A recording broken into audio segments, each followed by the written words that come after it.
গিলু থাকলে তো বুঝাবো, মানুষ তো গিলুও নাই, সমস্যা তো কোন জায়গায় পড়ছে, গিলুও তো নাই মানুষের, কি বুঝাবোটাকে বুঝলাম না কিছু। হ্যাঁ দেখেন আগেকার মন্ত্রী কি বলছে, বাজেট করি 100 টাকা, গ্রামে পৌঁছে 10 টাকা 90 টাকা চুরি। টিআইবি রিপোর্টটা কি, বাজেট করি 100 টাকা 70 টাকা চুরি। তা করবেটা কি বলেন, করবেটা কি আমাকে বলেন। আমাদের দেশের সবচেয়ে বড় ক্যান্সারটা কি আপনি জানেন? আমাদের দেশের সবচেয়ে বড় ক্যান্সার হলো দুর্নীতি। আর এই মানুষগুলি আমি বুঝি না, দুর্নীতিবাজদেরকে বারবার বারবার বারবার কেন নির্বাচিত করে? তার মানে আমরা দুর্নীতিগ্রস্ত হয়ে গেছি, আমরা খারাপ হয়ে গেছি, এ থেকে বের হতে হবে ভাই। যে ব্যক্তি জালেম না, সে কি শত্রুকে জুলুম করতে পারবে? কারণটা কি? অভ্যাস নেই। আর যেটা জালেম ও সবার সাথে জুলুম করবে।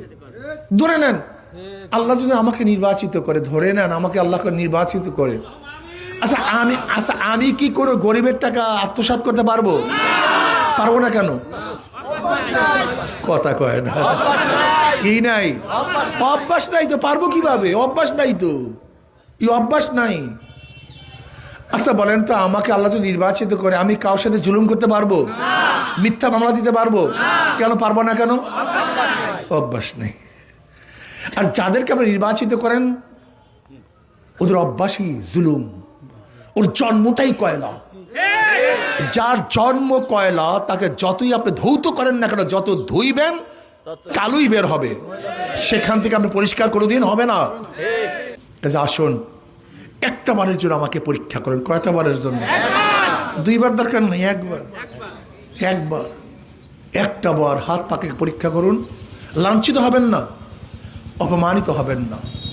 ইনশাআল্লাহ যেরকম চেহারা উজ্জ্বল, আশা করি এর চেয়ে বেশি উজ্জ্বল হবে ইনশাআল্লাহ। এখন তো কথা বলতেছি, শুনতেছেন, বাস্তবে দেখেন নাই, তখন শুনবেন না, বাস্তবে দেখবেন মজাটা কেমন। কি কথা বুঝাতে পারি না?